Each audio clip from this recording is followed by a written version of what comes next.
yo quería tratar de presentarles cómo pensar una pata distinta que afecta el tema de desinformación, que generalmente no, cuando se trabaja esto, sobre todo en medios, no se lo discute tanto o se lo da por sentado. Hay un par de mitos asociados a esto, que es cómo la forma en la que usamos Internet y sobre todo nuestro nivel educativo, si nuestro hogar tiene Internet y un montón de aspectos más como socioeconómicos, tienen un efecto sobre nuestras competencias digitales, y es un subtipo de competencia digital, es la informacional esta de tener como ciertas defensas contra desinformación o fake news o como quieran llamarlo.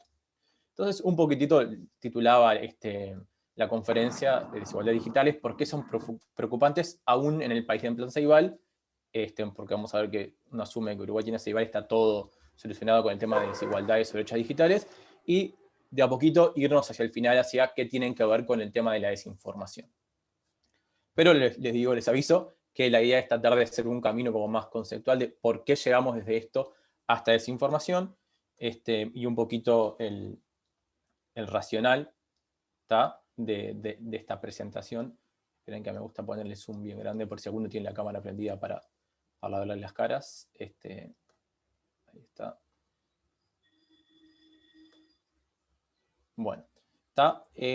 Una cosa que creo que esto sí es como más de sentido común, o que parece que es sentido común, que Uruguay hoy en día se destaca.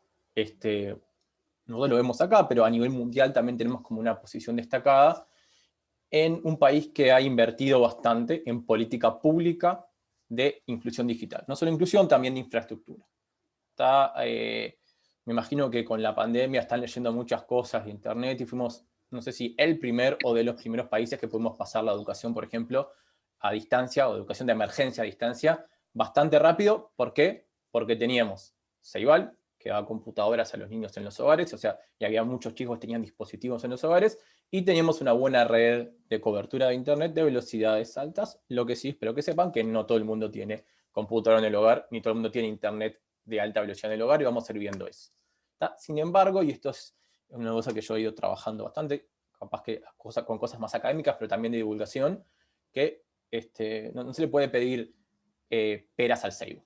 Es una frase que después se usó bastante. Pedirle a Ceibal que solucione un montón de desigualdades en Uruguay es un poco injusto con Ceibal, y estamos bastante lejos de haber eliminado desigualdades que son digitales, para simplificar en una presentación, llamarlas sociodigitales, porque no tienen solamente que ver con tecnología, sino que tienen que ver con aspectos más sociales, políticos, psicológicos, económicos. Y la diferencia de lo que pasa hoy con otros momentos de la historia de la humanidad es que algunos atributos digitales, sea tener dispositivos, sea tener habilidades, hacer ciertos usos, son claves para vivir bien en la sociedad del siglo XXI. Cuando hablo de obtener bienestar, que me imagino que la mayoría de ustedes son de relaciones internacionales, deben entender de bienestar en un sentido de bienestar social, de obtener ingresos, educación, calidad de vida. ¿Está? Y lo que sucede es que cuando uno empieza a estudiar esto de las desigualdades digitales, lejos de ver, bueno, esto se está terminando, uno empieza a ver que en realidad parecen que se está incrementando. Parece un poco contraintuitivo, pero no es que estamos capaz que todos más adentro, pero empiezan a haber brechas desde las cosas que uno hace, hasta la calidad de dispositivos, hasta lo que uno puede hacer, o, vamos a ver finalmente, hasta los resultados que uno logra obtener del uso de tecnología. ¿Está? Entonces, y vamos a hablar ahora al principio del tema de innovación tecnológica. Capaz que alguna de estas cosas ustedes la pueden haber visto en alguna materia más teórica, pero quiero como bajarla y aplicarla a Uruguay. ¿Está? Bueno, ¿qué tiene que ver la alfabetización digital o mediática, esto de la desinformación, con todo esto? Bueno, y acá es lo que vamos a ir viendo de a poco, es que nuestra habilidad o competencia para detectar desinformación tiene que ver con un montón de cosas. Algunas, y es las que yo les quiero mostrar, están como causadas o están afectadas por desigualdades socioeconómicas y digitales previas. Imagínense que es como nuestro mecanismo de defensa ante la desinformación, parte de eso, y solo parte, porque ni de cerca es el único factor ni el principal, tiene que ver con lo que sabemos hacer con las tecnologías. Y obviamente, si nosotros logramos cortar con la desinformación, o por lo menos evitar propagarla, esto va a tener efectos en cómo se disemina. Entonces, lo que voy a tratar de mostrar en esta presentación es cómo pensar el tema digital en general y después cómo bajarlo al tema de desinformación. ¿Tá? No sé si alguno llegó a ver esto en algún curso, capaz que más de economía o de innovación, ¿tá? Pero hay una teoría bastante vieja en el sentido de tiene más de tendría casi 60 años, ¿tá? Para ser un poco más justos, que es Rogers, que empieza a preocuparse cómo se difunden las innovaciones en la sociedad. En general, no piensen en Internet, cosas nuevas. ¿Tá? Y capaz que hay algunos conceptos que sí los escuchan más en los medios, que son esto de early adopters, más que nada es el único que se conoce, pero la idea de lo que dice Rogers es que en una sociedad cualquiera, cuando entra una innovación, a lo largo del tiempo va a empezar a pasar que al principio solamente los muy innovadores lo agarran, y acá hay unos números, pero es un estimado, obviamente esto no está basado como un estudio empírico. Van a ver que esta curva igual la podemos ver después en cosas empíricas, que dice al principio es muy pocos, un 2,5, no importa. Después hay un porcentaje menor que son los early adopters, los que primero agarran tecnología. Piénselo con el iPhone, ¿tá? Pero no va solo al iPhone, va a cualquier cosa. Después hay una primera mayoría, después habría una mayoría tardía y al final los rezagados de la cola. ¿Tá? Esto está buenísimo, pero tiene un problema. Asume que las sociedades son bastante uniformes. ¿Tá? Y esto vendría a ser como algo parecido, tiene más que ver con una especie de teoría del derrame, de que las cosas llegan primero, pero después caen solas y por su propia dinámica van a llegar a toda la sociedad. Ahora, esto es problemático en sociedades como la nuestra, o como las latinoamericanas, que tienen fuertes desigualdades socioeconómicas. ¿Por qué? Porque esto de los puntos de partida iguales para todos no parece ser tan cierto. Entonces, otro economista, si no me equivoco, se llama Pipa, Norris, plantea que hay que complejizar esto un poquitito. ¿Tá? No es una sola curva S, sino que la gente arranca, los diferentes grupos sociales arrancan de diferentes puntos de partida estas innovaciones. Arrancan más tarde. Acá T1, T2, T3, imagínense que son tiempos en los cuales arranca la gente a apropiarse o acceder a la tecnología. Y lo que dice Norris es que hay como dos concepciones. La primera, que es más parecida a la curva anterior, que yo diría que es un poquito la del derrame, es que arranca la gente tarde, está el grupo A, que viene a ser un nivel económico más alto, arranca temprano y llega hasta como, hay como también hasta late adopters o laggers en la parte A, en el grupo este más alto, pero que después los otros arrancan más tarde, pero por las propias dinámicas del mercado, terminan todos en el mismo lugar. Este modelo se llama el de la normalización. ¿Cuál es la idea? La tecnología empieza a ser más barata, se reducen los costos y, bien o mal, todos llegan. ¿Tá? Ahora, hay otro modelo, que es el que van a ver que yo estoy un poco más afiliado, y yo creo que es el que hay bastante más evidencia empírica, que lo que dice es, cualquier innovación tecnológica, obviamente sí, sigue este patrón de curva S, pero hay diferentes curvas de S. Y no solamente la gente de menores recursos, menores ingresos, menor capital, como quieran llamarle, los países, si quieren verlo en términos internacionales, Internet se masificó en Uruguay bastante después que Estados Unidos. ¿Tá? Para que vean así, no tienen por qué empezarlo solo en personas. Yo trabajo más con personas, soy como un individualista metodológico, lo pienso así, pero también afecta a cualquier otro tipo de unidad. ¿Tá? Arranca más tarde. Ahora, lo que dice este modelo de certificación es que no solamente arranca más tarde, sino que no llega nunca al mismo nivel que el grupo como más privilegiado. Entonces empezamos a ver desigualdades. Y esto dice, bueno, esta imagen aparte es estática. Si bien ven tiempo acá, estamos pensando en una única innovación. ¿Qué pasa cuando las innovaciones son sucesivas? Cuando no es tener un iPhone, sino es tener un iPhone 5, 6, 7, 10, 12, lo que fuera. Cuando hay innovaciones que se van como sucediendo una encima de la otra. Si alguien, por ejemplo, imagínense, yo arranqué a usar una computadora bastante chico, obviamente es una computadora muy distinta a la que están pensando ustedes, pero cuando pasó de DOS a Windows, yo tenía unas ventajas competitivas si arranqué desde antes. No solamente arranqué antes, que tuve la suerte, tuve el privilegio, sino que en cada nueva innovación arranco un poquito antes, porque tengo menos costos para arrancar. Entonces, estas cosas se van sucediendo y se van incrementando. Ahora, me dicen, esto es teoría. ¿Se puede ver en algún lado? Sí, se puede ver y se puede ver bastante preciso. Con esto me olvidé una parte que ahora voy a contarles, en Uruguay. ¿Tá? El modelo A, el de la normalización y el de la estratificación, por ahora asumen que esto va con el mercado. ¿Tá? que esto como que se decide en el mercado. Pero hay un tercer actor o segundo actor, lo que fuera, que puede llegar a equiparar esto. Si de verdad lo que pasa es el modelo de la estratificación, capaz que si el Estado o alguna política pública tira para arriba el grupo C o el grupo B, pueden llegar a ser más similares. Lo que yo les voy a mostrar son datos de la encuesta continua de hogares ahora, que es bastante básico, ¿está? Bastante básico, pero créanme que no se hacía antes, no sé por qué.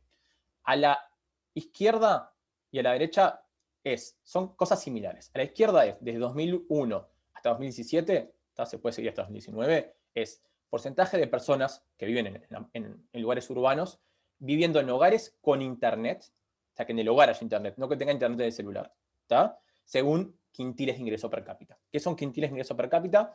Ojalá que lo sepan todos, pero si no, brevemente, agarro el 100% de los ingresos de todas las personas y los ordeno desde el más bajo hasta el más alto, corto en 20, 20, 20, 20, 20, tengo 5 grupos de 20%. En quintil 1 son los hogares con el 20% de ingresos más bajos, y así subo hasta el quintil 5, que son los hogares con el 20% de ingresos más altos. Es una forma de clasificar ingresos y ordenarlos, ¿está? ¿Por qué está interesante? Porque es un grupo considerable de gente, y cuando pasan este tipo de cosas, hay como una clara señal de que tenemos como desigualdades. Si ven la primera gráfica esta de la derecha, esperen que ver si puedo poner el puntero. Acá, puntero láser. Acá. ¿Está? Lo que vemos es que en realidad es muy parecida, pero muy parecida a esta curva. ¿Está? Es más, vieron que, perdón, a esta curva, la parte de estratificación. Vieron que están como las heces, obviamente no son heces perfectas, pero no la agarra nadie y va subiendo, va subiendo, va subiendo.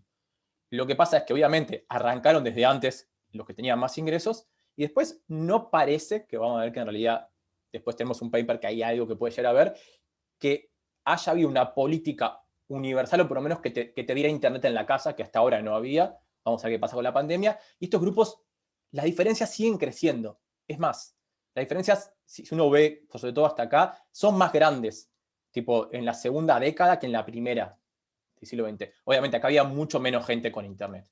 Acá está de 1 a 0, pero imagínense 100%, 50%, etc. En 2001 ya casi la mitad de los hogares de quintil 5, el 20% de los hogares más ricos, tenía internet en la casa. Contra 0 del 20% de hogares más bajos. Los puntos de partida son sustancialmente distintos. Y ven que acá las diferencias no se achican. Por lo menos entre el 1 y el 5 siguen siendo igual. Capaz que entre el 4 y el 5 se achican, hay un efecto de abaratamiento. Ahora, del lado derecho, tenemos exactamente lo mismo, pero con PC, que personas viven en hogares con computadora. Hasta 2007, estas brechas son iguales y se siguen agrandando. ¿Qué pasó en 2007, 2008, 2009? Fue cuando el Estado uruguayo desplegó el Plan Ceibal. Para ver el efecto total, porque de 2007 y 2008 hacia el interior, ya en 2009 estaba todo en Montevideo. O sea, todo el país tenía. No es todo el país, son los niños que asisten a escuelas públicas o los docentes, les metimos una computadora en la casa. Entonces me dicen, pero es universal el Plan Ceibal. Le metí una computadora a todos en la casa, y bueno, lamentablemente nuestro país tiene desigualdades educativas gigantescas, y lo que hizo es darle computadoras sobre todo a los hogares con niños en escuela pública, que quizás sea bueno que todos entremos a la página de INED cada tanto y veamos que los niños en escuela pública en el quintil 1 son casi el 100%, y va bajando hasta el quintil 5, que son bastante menos. Entonces lo que terminó siendo Ceibal es como un empujoncito. Vieron que hasta Ceibal estas gráficas son muy parecidas. A partir de Ceibal se juntan todos los quintiles. Esto lo vemos en hogares, o personas que viven en hogares. Imagínense en países con políticas, o regiones que tienen políticas para hacer cosas. Si no, y esto creo que es importante, este dibujito teórico le da bastante razón al modelo de estratificación, salvo que haya algo o alguien o alguna política que nos suba a todos. Hasta ahora lo vemos en términos grandes. Pero ahora quiero bajarlo a un nivel y vemos esto era de los hogares, desde el lado de las personas. ¿Cómo impacta Internet en mi vida? ¿Cómo pensarlo desde el lado de las personas? La parte de desigualdades sociodigitales. Vamos a un nivel más abajo. Esta pirámide, que es un dibujito mío, pero está basado como en varios autores, creo que sintetiza bastante bien la forma en que la gente que trabaja teórica y empíricamente sobre desigualdades digitales lo piensa. ¿tá? Primero creo que es importante verlo como un proceso secuencial. ¿Qué quiere decir? Hay diferentes pasos, y unos van como creciendo encima de la otra. Por eso la metáfora esta de la pirámide, que se los voy a contar ahora, me parece bastante buena. Uno tiene privilegios, ventajas, desventajas en su vida, que se van acumulando, tanto las ventajas como las desventajas. Lo que pasa es que cuanto más ancha tengo mi base, ¿tá? Por ejemplo, cuanto tengo más ingresos, vivo en un lugar con mayor nivel educativo, vivo en una casa, por ejemplo, imagínense para el tema de dar clases ahora. Yo tengo un cuarto en el fondo, acá en Arroperos, que tengo la suerte de poder estar en un cuarto tranquilo mientras mis hijos están en otro lado. Tengo como bastantes bases. Después tengo, casi todos lo entienden porque estamos interactuando por videoconferencia, un dispositivo de gama media, media alta, ¿tá? Y una conexión a internet que permite esto. No se me están trancando, por ahora no me estoy trancando yo, y ustedes me ven bien. Entonces tenemos accesos bastante grandes. No sé si alguna vez, yo tengo acá también una ceibalita, prueben a hacer un Meet, una reunión de Meet o un Zoom en una ceibalita audiovisual, o sea, en sincrónico. Y van a ver que no tiene los componentes para que funcione bien. El tipo de dispositivo nos condiciona un montón de cosas. Pero obviamente el tipo de dispositivo no hace nada. Después del tipo de dispositivo yo tengo lo que hago y tengo lo que sé hacer. Que vamos a ver más con esto que son habilidades. Y finalmente, si todo eso funciona, yo puedo tener un beneficio del uso de Internet. Piénsenlo ahora como estar teniendo clases a distancia en una pandemia. O estar teniendo conferencias a distancia en una pandemia. Entonces, tanto los activos como los pasivos, las cosas positivas como las carencias en niveles básicos, se acumulan arriba. Entonces, carencias en niveles básicos reducen el potencial o la base de la pirámide, o la base de los pisos de la pirámide, en niveles superiores. Y eso limita los impactos de Internet. ¿Por qué está bueno esto de los impactos? Porque a mí, como investigador de esto, Internet por sí mismo no me importa. A mí me importa cómo Internet me afecta la calidad de vida. Cómo Internet, piénsenlo en cosas más mundanas, cómo me afecta la posibilidad de tener citas. Hay un video muy bueno que salió ahora que explica cómo las apps de citas cambiaron la forma en que nosotros conocemos parejas. Y el video, después se los recomiendo, les puedo pasar el link, hasta acá puede llegar a tener efectos en la estructura de la sociedad, porque conecta a gente que no se conectaba. Entonces, bueno, esta metáfora de sucesivas ventajas y desventajas que se acumulan, y cuanto más ancho, más grande el potencial, tiene una primera consecuencia. Ceibal, que es acceso nada más, aunque funcionara perfecto, nunca en la vida va a cerrar las brechas digitales. Lo que quizás me da como un escaloncito más importante.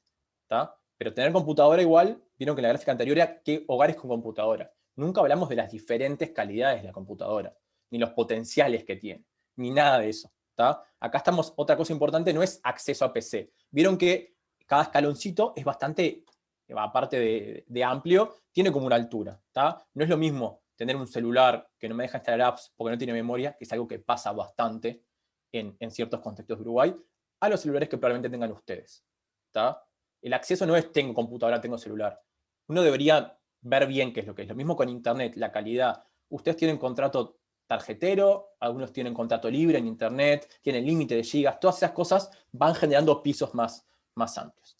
Entonces, no se cierra la brecha digital con dar computadoras ni usar Internet. Hay un montón de cosas más complicadas que son relevantes para ver qué resultados tengo en mi vida. Si estamos en esta conferencia, imagínense que un resultado es tener una capacidad crítica para detectar desinformación y no compartirla. Todo depende de estas cosas de antemano. Otra consecuencia, no sé si ustedes tienen cursos de econometría, de estadística, si usan SPSS, Stata, alguna cosa de esas, pero cuando ustedes hacen algunos modelos econométricos o alguna cosa de esas, ustedes, ¿qué pasa? Si ustedes ponen todas las variables juntas, hay algunas cosas que dejan de ser estadísticamente significativas. Por ejemplo, si ustedes ponen imagínense, para trabajar a distancia, tener internet sí es importante, pero capaz que, dado que todos los que trabajan tienen internet, deja de ser relevante. O el nivel educativo o alguna cosa más, que igual es importante. Lo que este modelo muestra es que por más que algo no sea directamente significativo, puede serlo indirectamente. Si alguno está estudiando estas cosas, es importante, si no, lo dejamos como una anécdota. Son efectos indirectos. Que la teoría nos puede ayudar, que aunque en un modelo no sean significativos, entender que sí son relevantes y con otras técnicas poder verlos. Y hay evidencia de esto en América Latina, en el mundo, en Uruguay.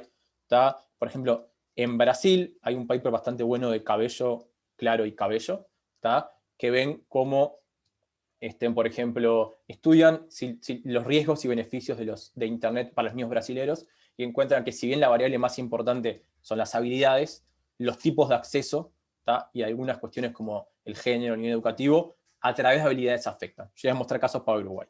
¿Tá? Les voy a mostrar un estudio que hicimos con unos colegas, con mi tutor de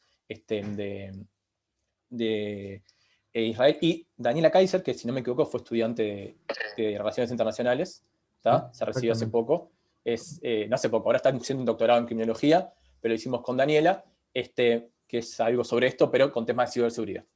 ¿Tá? Por ejemplo, en Armenia, para encontrar cosas del mundo, esto pasa en todo el mundo, encontraron que también para habilidades, para encontrar mejores empleos por Internet, si bien directamente tienen algunas determinantes, hay efectos indirectos de desigualdad socioeconómica, de acceso a Internet, etc. ¿Tá? Bueno, Uruguay. Les quiero mostrar algunas cosas como de contexto. Uno asumiría que todo el mundo tiene una computadora en la casa en Uruguay. No, no es cierto.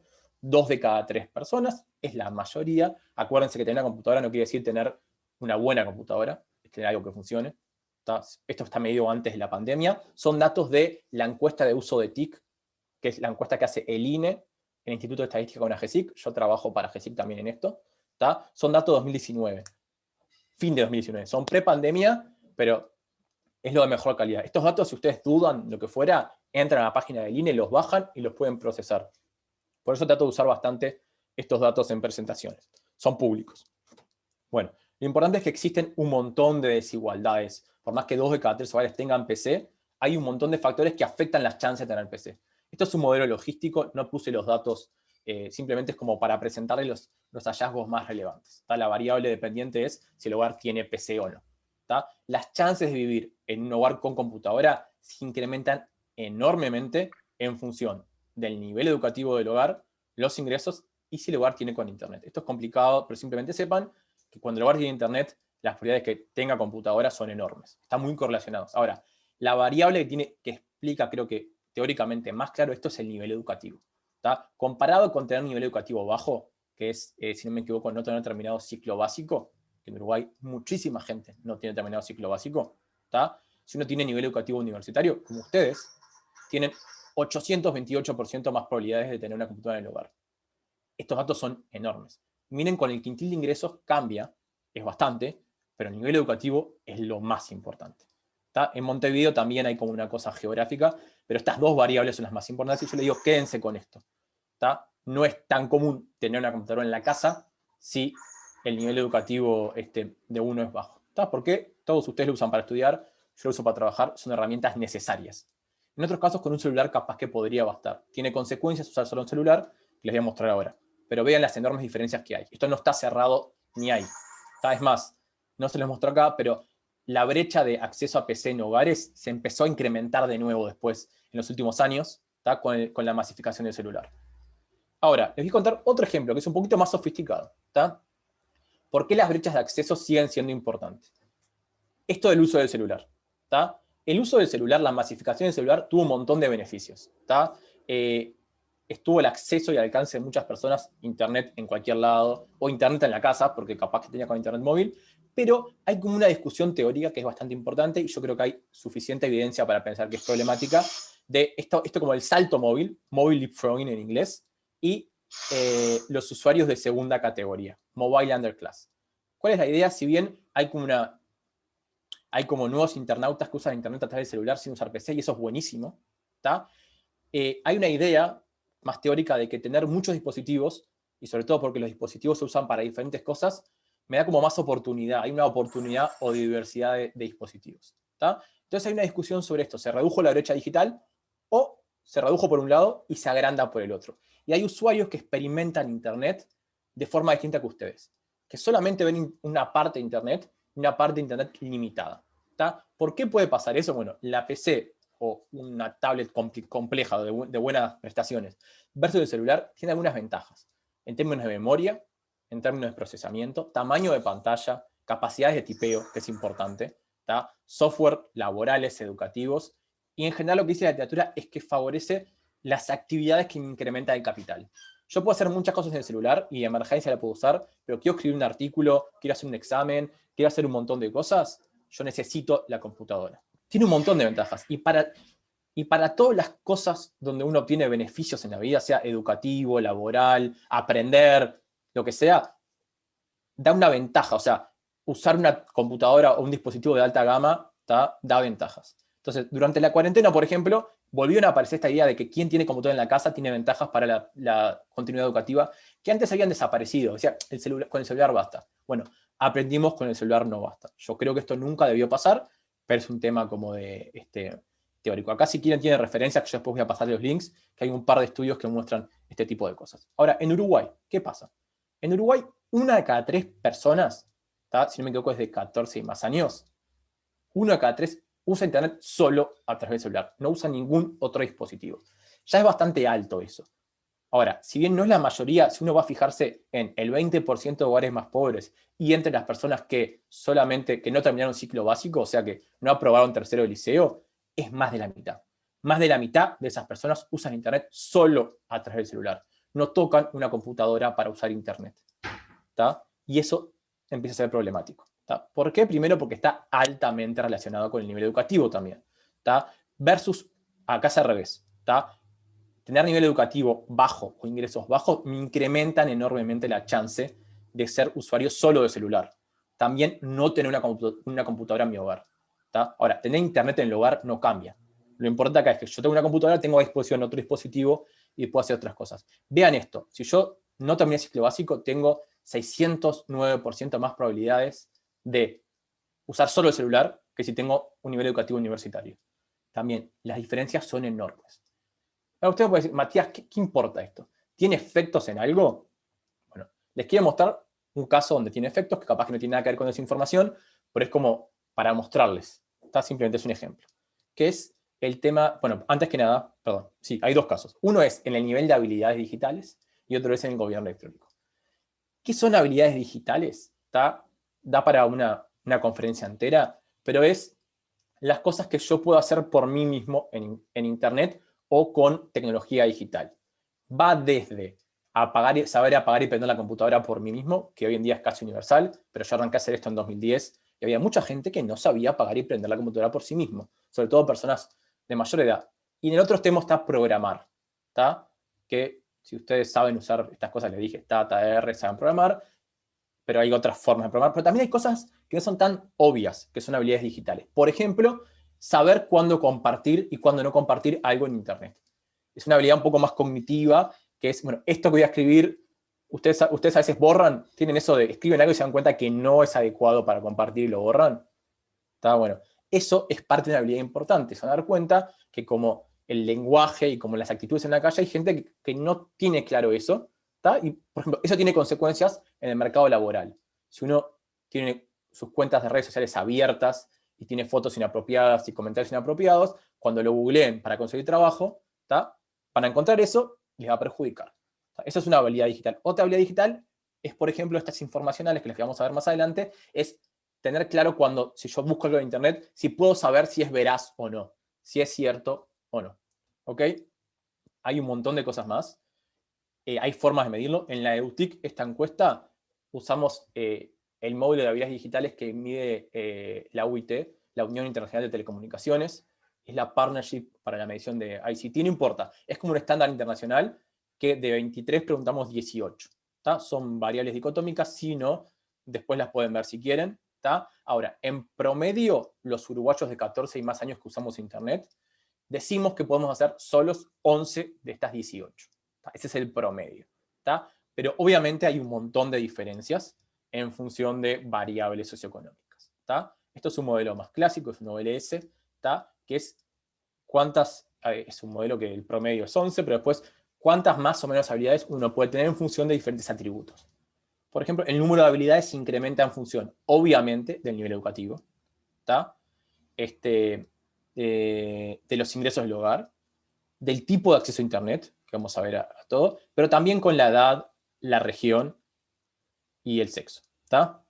Ahora, las cosas más importantes para que vean es que, en promedio, los universitarios tienen, solo por ser universitarios, dejando todo lo más constante, 4,20, o sea, 4,2 habilidades más. 4 habilidades más. O sea, de 11 pasarían en promedio a 17. Obviamente cambia. Tener una computadora en el hogar te sube un poquitito. Tener internet en el hogar también te sube. Usar internet todos los días sube bastante. Y usar internet no solo en el celular, también sube bastante. Casi tanto como el nivel educativo medio, comparado con el bajo. O sea, usar internet solo en el celular te baja en promedio el nivel de habilidades. O sea, la gente que usa internet solo en el celular desarrolla menos una serie de habilidades, no todas, algunas, que los que usamos más dispositivos. ¿Tá? Para que vean que sí tiene un impacto. Esto es una dimensión, un factor latente de habilidades. Vamos a ver alguna puntual después. ¿Tá? Ahora, vieron que hablamos de resultados. ¿Tá? La anterior es estas habilidades, esto que está amarillito acá. Ahora les subo un nivel. Estoy diciendo, bueno, ¿quiénes interactúan con el gobierno a través de Internet? ¿Por qué es importante interactuar con el gobierno a través de Internet versus solo presencial? Ahorro plata si lo hago por Internet. Me ahorro plata en el sentido de que me ahorro pasajes de Omnibus. No tengo que, ustedes y probablemente nosotros tenemos trabajos flexibles, pero la mayoría de la gente, cuando tiene que hacer un trámite con el Estado, tiene que pedirse un jornal. Calcúlenlo plata, ¿está? Boleto, jornal, ¿está?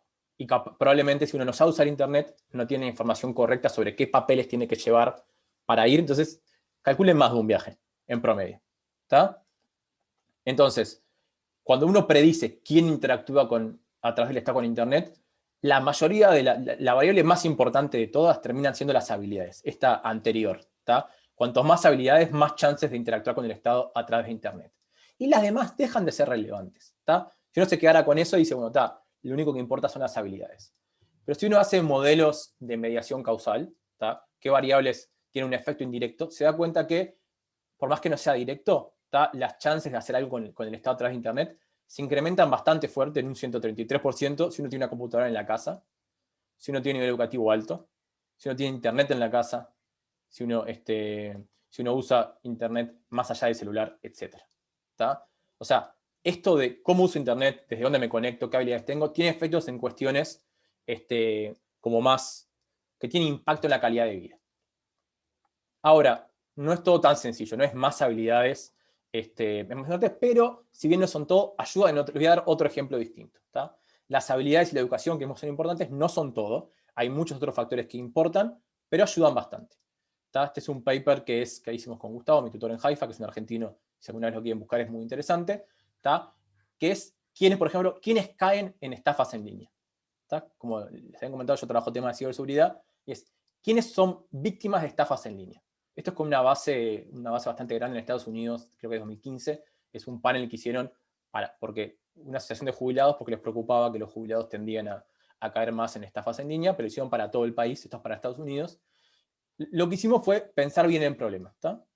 Para que uno caiga en una estafa en línea, tiene que haber por lo menos tres fases. La primera es que el criminal o el spammer me busque a mí, me targetee. De alguna forma consiga mis datos y me lleve un email. Ahora, eso no hace que yo sea víctima.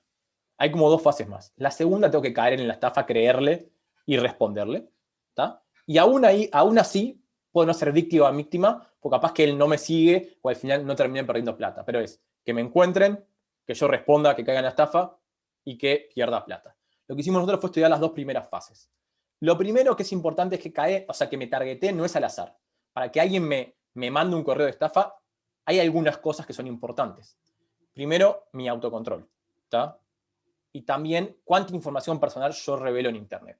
Al comprar cosas, revelo información. Al usar redes sociales, revelo información. A veces ustedes ponen demasiados datos o pocos. Bueno, por ejemplo, una cosa que no tiene nada que ver. Si uno publica un artículo académico, uno está poniendo público su correo electrónico, qué temas trabaja y qué le interesa. Y es muy fácil con esos datos mandarme un correo, está lleno de estafas, que me quieren invitar a conferencias importantes, porque saben exactamente qué trabajo, cómo me llamo, en qué universidad estoy. ¿Tá? Esos datos que no los puedo no divulgar, porque académicamente uno tiene que decir, o sea, uno escribe artículos y pone su nombre y su tema. Bueno, con esos datos los cibercriminales elaboran con diferente sofisticación estafas para que uno caiga. ¿Tá?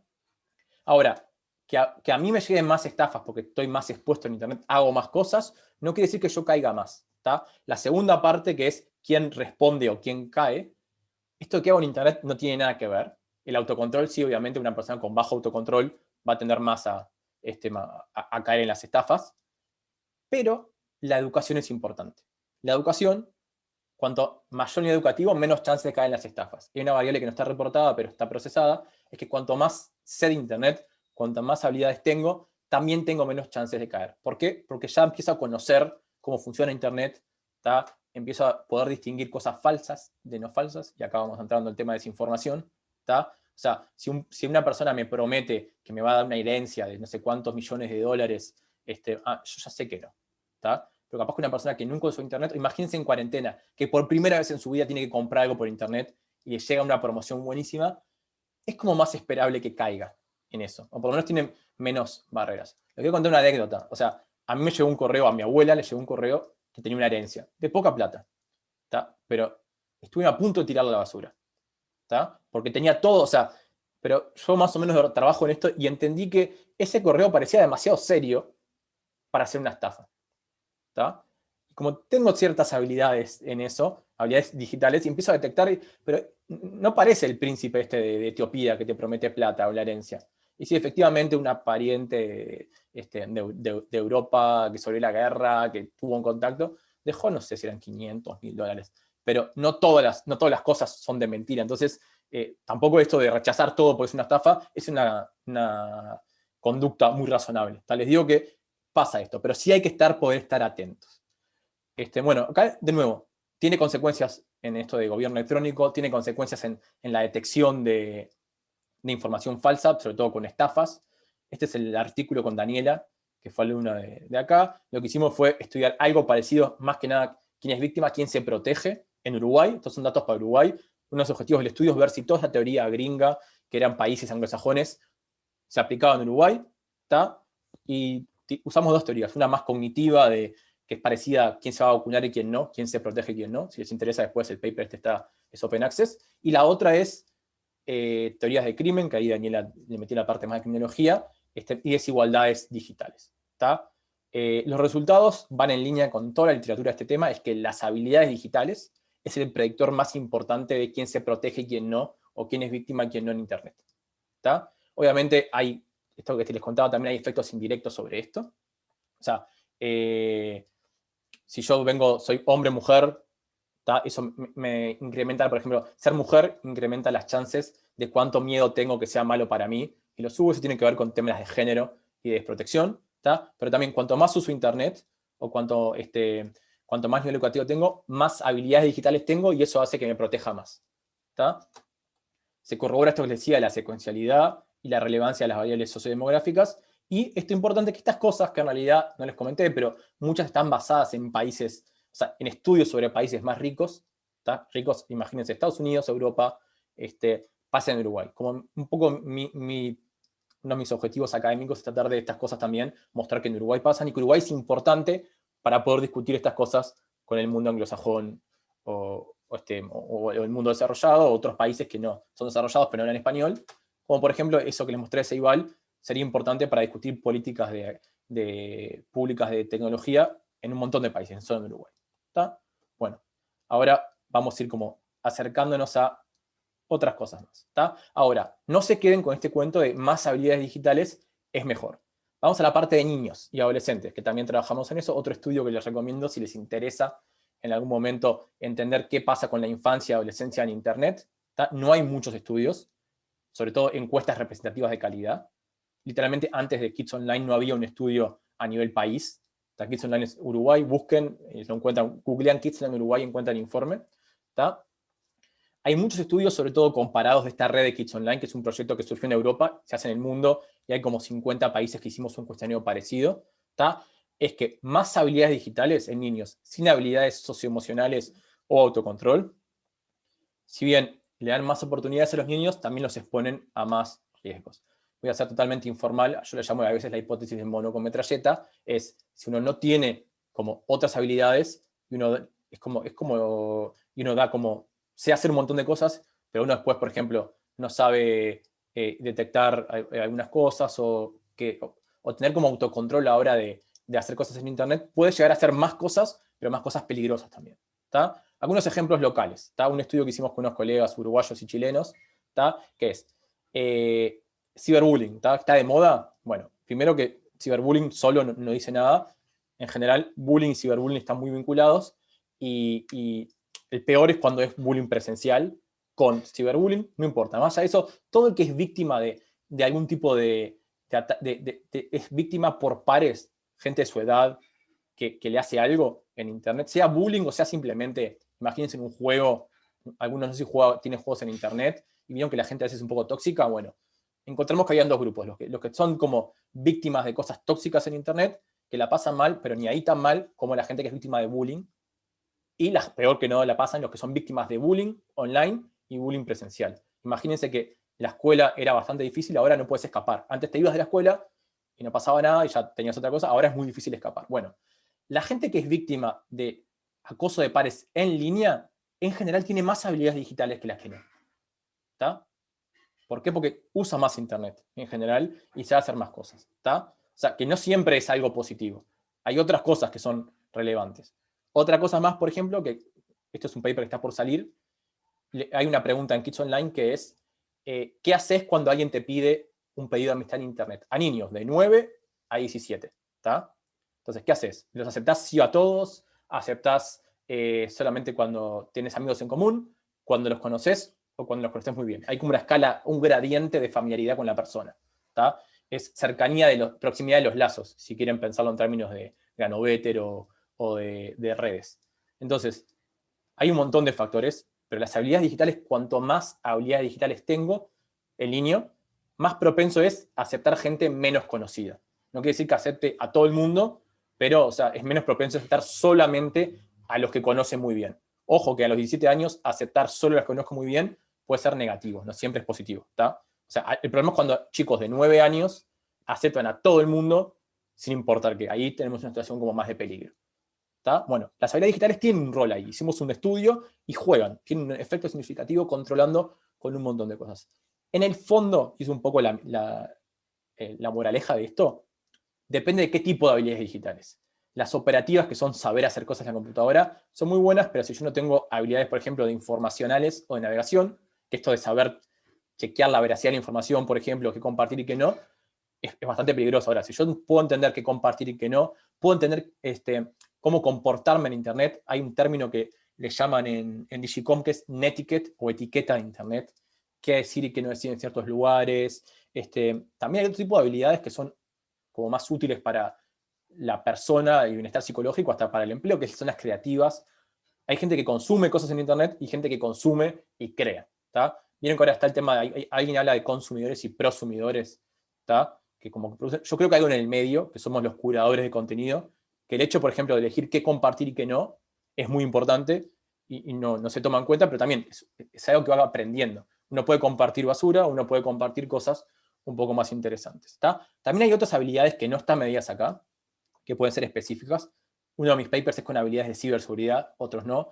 Hay habilidades que son de búsqueda de empleo. Hay otros papers que hablan, por ejemplo, habilidades para movilizar capital en situaciones de crisis. Cuando alguien se divorcia o se le muere un familiar, ¿tá? Tener habilidades para lograr que Internet lo pueda ayudar a uno en esos momentos. ¿Tá? Son diferentes estudios, si quieren después los puedo compartir, pero todos tienen esto. Ahora, hay un dato que es importante, que me estoy yendo de tema, pero es clave.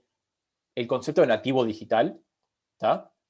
Que está bien conocido. Si ya tienen un curso conmigo, no sé cómo cursar, no lo usen nunca. ¿Tá? Nadie nace sabiendo Internet. Esto de nativo digital es como un mito que es peligroso. Asumir que los niños, ¿tá? Por ser niños o por nacer en cierto contexto, ¿tá? Van a saber usar Internet de la nada. Es lo mismo que las generaciones X y Y, que se usan mucho a veces. Yo tengo un poco de reticencia, me parece que no está bueno. Ahora, con nativos digitales les digo, el concepto no sirve. Les voy a mostrar algunas cosas por qué no sirve ahora, pero piensen un poco. Si un niño nace en 2021 en una aldea perdida en Bangladesh que no tiene internet, los abuelos de mis hijos son Einstein en internet al lado de él. Depende de la socialización, de cómo uno crece, a qué dispositivos tiene acceso.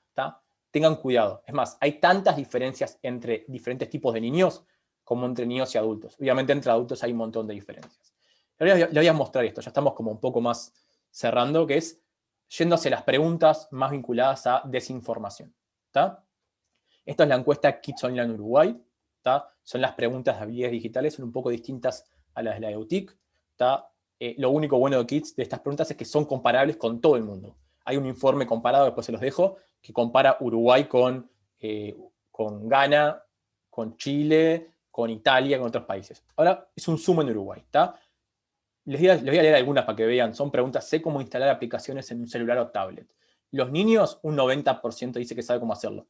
Los adultos, que son sus padres o responsables, casi la mitad, un 55%. ¿Está? Ahora, si vamos a otro tipo de habilidades, como sé cómo eliminar o borrar personas de mi lista de contactos, no hay diferencias entre niños y adultos. Y si vamos a la interna de los niños, sí hay diferencia por edad y por nivel socioeconómico del hogar. ¿Está? Ahora, hagamos un zoom en esta que es, me es fácil darme cuenta si la información que busca en internet no es verdadera. O sea, acá lo que les estoy mostrando son los niños que dicen que es cierto o muy cierto, o sea, que están de acuerdo con la afirmación. ¿Está? Niños comparados con adultos, los niños dicen un poquitito más, 61 contra 57. Esta diferencia no es muy significativa. ¿Está? Entonces, casi que no cambia. En esto los niños no son más expertos. Es más, si vemos algunos estudios, vamos a ver que en realidad en algunas cosas los adultos son mejores que los chicos, sobre todo de desinformación. No es este estudio, pero simplemente les comento. Entre hombres y mujeres no hay diferencia, este 3% casi que no cambia. En otros estudios son más las mujeres que los niños. Ahora, las diferencias más grandes aparecen por edad. ¿Está? Entre los 9 y 12 años, menos de la mitad dice que es cierto que puede darse cuenta si la información no es verdadera.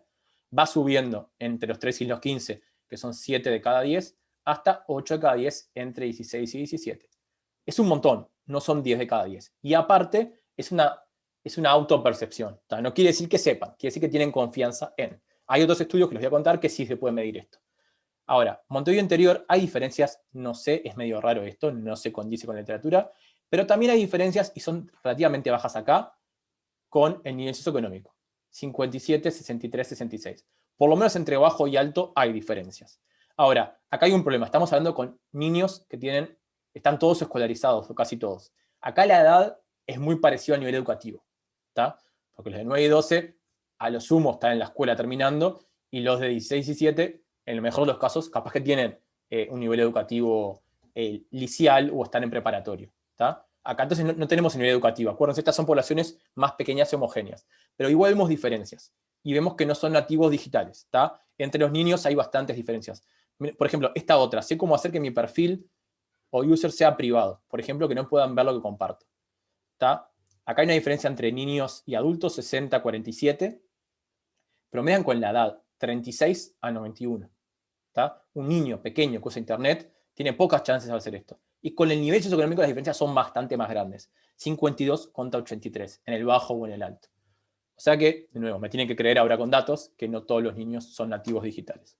Vayamos a la EUTIC, que esto es más divertido, los colorcitos, pero les cuento. ¿Está? Acá de nuevo son 18 preguntas. ¿Está? Esta gráfica que está en el informe está buena porque es una especie de gráfica de calor. ¿Está? ¿Qué es lo que hacemos? Agrupamos las habilidades por tipo. Ofimática, que son saber usar Office y la computadora operacionales. Informacionales, que son las demás de desinformación. Técnicas de instalar dispositivos y aplicaciones. Seguridad y aplicaciones, que son más como de ciberseguridad, privacidad. Y el total. ¿Está? ¿Cómo leer esto por arriba? Cuanto más verde, más alto. Y cuanto más rojo, más bajo. ¿Está? Van a ver que en la edad, vieron que es una escalerita en casi todos. Va de verde en los más jóvenes, o casi los más jóvenes, y va bajando. ¿Está? Por ejemplo, en las técnicas, la diferencia es abismal, y también en la seguridad que tienen privacidad, no tanto. Con nivel educativo, pasa al revés. Cuanto más alto el nivel educativo, está más verde, y cuanto más bajo, más amarillo. Está en sentido opuesto, pero es parecido. Con quintiles van a ver algo más parecido. Y esta última, para que vean, es en los dispositivos de conexión. Los que tienen solo celular versus los que tienen PC y alguna cosa más. ¿Está? Sigamos a las informacionales que tienen que ver con esto de sé qué palabras usar para buscar en internet, sé cómo chequear si la información es cierta o no, no me pierdo en internet de un link a otro. ¿Está? Van a ver que en la edad hay una relación a menor edad más de esto, ¿está? Sobre todo de menos de 34, sino que baja hasta 39 en los de 65 en más. El nivel educativo, ¿está? Pasa de 51 a 83, acá la edad parece ser un factor más importante. Con los quintiles hay una diferencia, pero es mucho más leve que con nivel educativo. Y si ven, si tengo celular, solo uso internet del celular, o si uso PC, hay una diferencia bastante grande, de 25 puntos porcentuales. ¿Está? Es como bastante enorme. O sea, usar solo el celular tiene consecuencias. Vean acá, en todos los casos es menos, en algunos es casi la mitad. acá es menos de la mitad, entre la gente que usa solo celular y los que no. Vayamos a esta preguntita que la saqué para que vean me es fácil identificar que la veracidad de la información encontrada en Internet. Es la misma que la estaba anterior, preguntada para adultos. Está mal copiada la pregunta, pero es así. 60% dice que es esto. Está de acuerdo que puede hacer solo esto. ¿Está? Que puede, o sea, le es fácil identificar la veracidad de la información. Esta habilidad no es la más dicha por todos ni la menos dicha. Si ranqueo desde la que la gente que dice en mayor proporción que sabe hasta la última, está en la mitad de la tabla. ¿Está? 60%. Ahora, si yo la veo por nivel educativo, en nivel educativo bajo es un 40% que me dice que sabe hacer esto, sube hasta 70% en nivel educativo medio y queda ahí en el alto. O sea, no haber terminado ciclo básico parece ser lo que diferencia, más que nada que después terminar sexto de liceo o hacer universidad. Pero hay una diferencia grande. No es el doble, pero está cerca. ¿Está? Es mucho más del 50%. Y si le vemos por edad, acá la cosa también cambia. No son los más jóvenes los que dicen que sí, sino que parecen ser los de 20 a 34. Vieron que baja 68, 77 y después vuelve a bajar. ¿Está? O sea que no todo el mundo se cree razonable hacer esto. Igual mucha gente comparte información. ¿Está? Entonces, para ir cerrando, ¿está? Si a ustedes les interesa esto, y sobre todo les interesa trabajar con esto, sé que Andrés, por ejemplo, está trabajando algunas cosas de estas en su maestría, y espero que siga como por este camino. Les digo algunas cosas uruguayas y globales que están buenas para ver. Sean los informes, si ustedes no saben procesar, ¿tá? Que el informe está bastante resumido, o si no, datos. ¿Tá? Primero, en niños, Kids Online Uruguay. Los datos los pueden pedir, ahora está el informe. El informe es bastante amigable. ¿Tá? Y si quieren saber qué hacen los niños en Internet en Uruguay y qué peligros tienen y qué saben hacer y qué no, entran al link, que yo después les comparto la diapositiva, lo pueden hacer.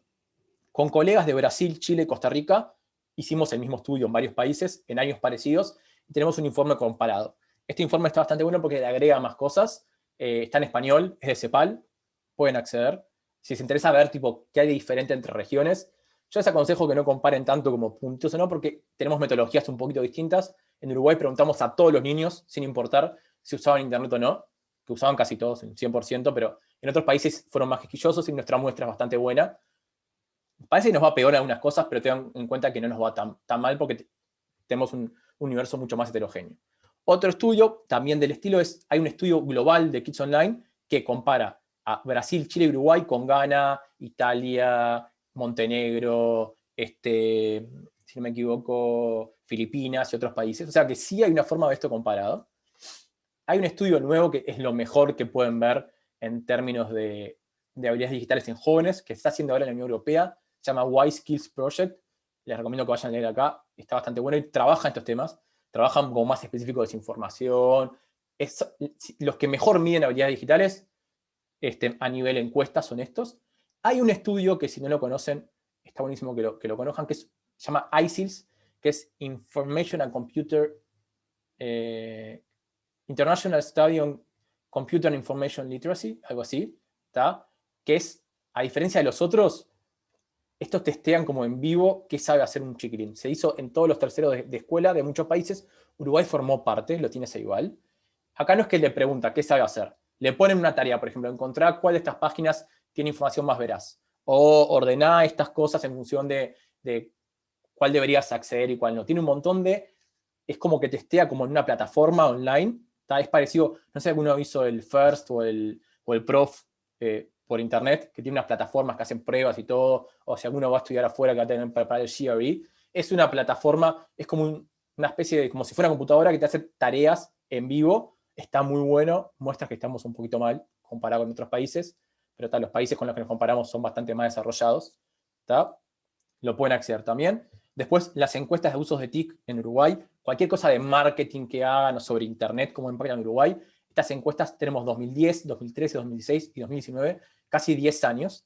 Esta aparte, como son sobre el fin de época, se pueden hacer. El informe 2019 compara hacia atrás, pero están todos los datos abiertos, pueden acceder.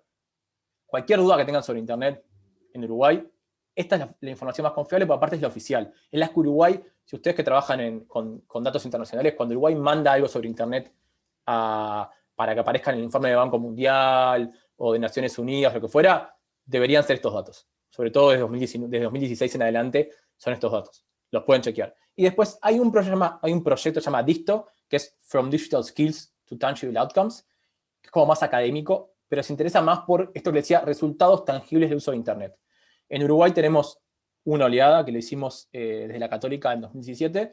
Son caros, hay que tener plata, por eso es difícil hacer muchos. Pero hay uno chileno, está basado sobre todo en Holanda y en Inglaterra, LSI y la Universidad de Twente, que al final les voy a contar que hay un libro que se presenta, si les interesa eso. Les voy a contar que dentro de poco hay una presentación de esto en español.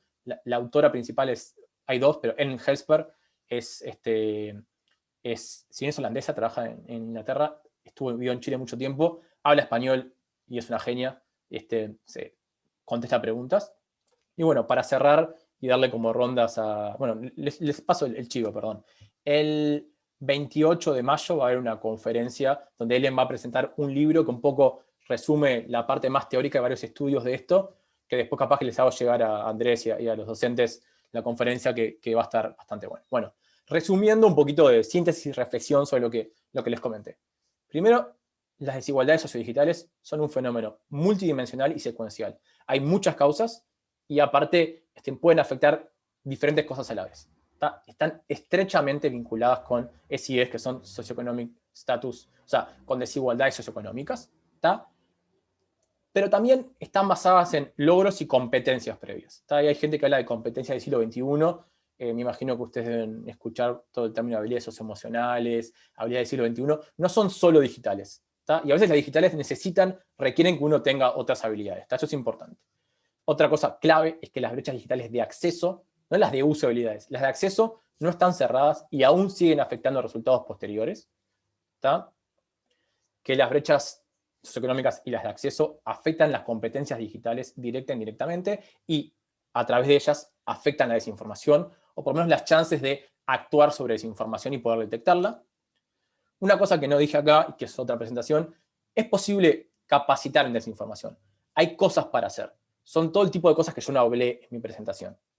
Hay otro tipo de competencias, se puede practicar esto. Lo que pasa, y que me voy a meter acá nada más, es que tenemos poca evidencia sobre qué cosas sirven para capacitar en desinformación. ¿Qué quiero decir? Sirven que tienen un efecto, que hacen, por ejemplo, que efectivamente la gente detecte más o deje de compartir basura. Hay poca evidencia sobre eso. Les puedo después dirigir algunas cosas. Funciona, pero hay que saber cuánto funciona. Y lo que es claro es que todas esas cosas que funcionan, que no tienen que ver con desigualdades, no son suficientes o por lo menos no son sustentables si mantenemos estas otras desigualdades. O si no hacemos nada para apalear estas desigualdades. Para, por ejemplo, hacer que la gente no acceda solo a Internet, solo a través de WhatsApp. Vieron que hoy en día, ustedes si tienen Movistar, o claro, creo que Ansel, WhatsApp no consume datos. Ahora, esto estaría bueno trabajarlo, que lo trabajen con temas de neutralidad de la red, es un problema. Pero otra cosa es que si ustedes consumen solo información a través de WhatsApp, capaz quedan a la merced de lo que la tía Marta les comparta. En general, la tía Marta capaz que no tiene tantas habilidades y comparte cualquier cosa. Mi percepción en el otro tema de desinformación es que el problema es que nos llega mucha información desde gente que confiamos y bajamos un poco la guardia. En un curso que doy en la Católica, un estudiante lo reflexionó de una manera que me gusta mucho, es el eslogan lo vemos mucho mejor en el bando de enfrente. Cuando alguien nos comparte algo que parece loco, pero es de lo que creemos, tenemos las defensas más bajas. Ahora, cuando alguien nos comparte algo loco desde el bando ideológico enfrente, no, esto es mentira. Pero entonces hay que tener cuidado, no basta solo con habilidades digitales, y lo que les decía, no es el único ni el principal determinante, pero sí es necesario actuar. O sea, uno debería actuar sobre las desigualdades digitales y sobre las habilidades para contribuir a la reducción de las brechas en competencias de desinformación, media literacy o como quieran llamarle. Otra cosa, todo el mundo le llama distinto. Yo le llamo digital skills, a lo mismo que la gente le llama media literacy competences. ISIS le llama information and computer literacy. Son palabras que la gente van a ver que las usa como en forma distinta y teóricamente tienen diferencias, pero cuando me escuchan hablar a mí son sinónimos, y si quieren hay un artículo que salió hace poco mío en un capítulo de un libro que explico por qué son sinónimos, pero es eso, es una dimensión más sobre lo que hay que actuar y donde el Estado y los estados, y hasta a veces las alianzas regionales, tienen un papel. No sé si ustedes escucharon hablar de la agenda digital de Uruguay, que es un paraguas de políticas públicas, pero en América Latina hay una agenda digital, y en el mundo hay una agenda digital global, que es WISES o WISES World, es la cumbre mundial sobre social e información. Son otros temas que espero que en otras conferencias los puedan hablar, o en otro momento, si quieren, los podemos conversar, pero si no trabajamos sobre esto, vamos a seguir ensanchando más brechas, y también brechas en la capacidad de discernir sobre información de calidad o no de calidad, fake news, desinformación, etc. Y acá están las referencias que se las dejo después, y muchas gracias.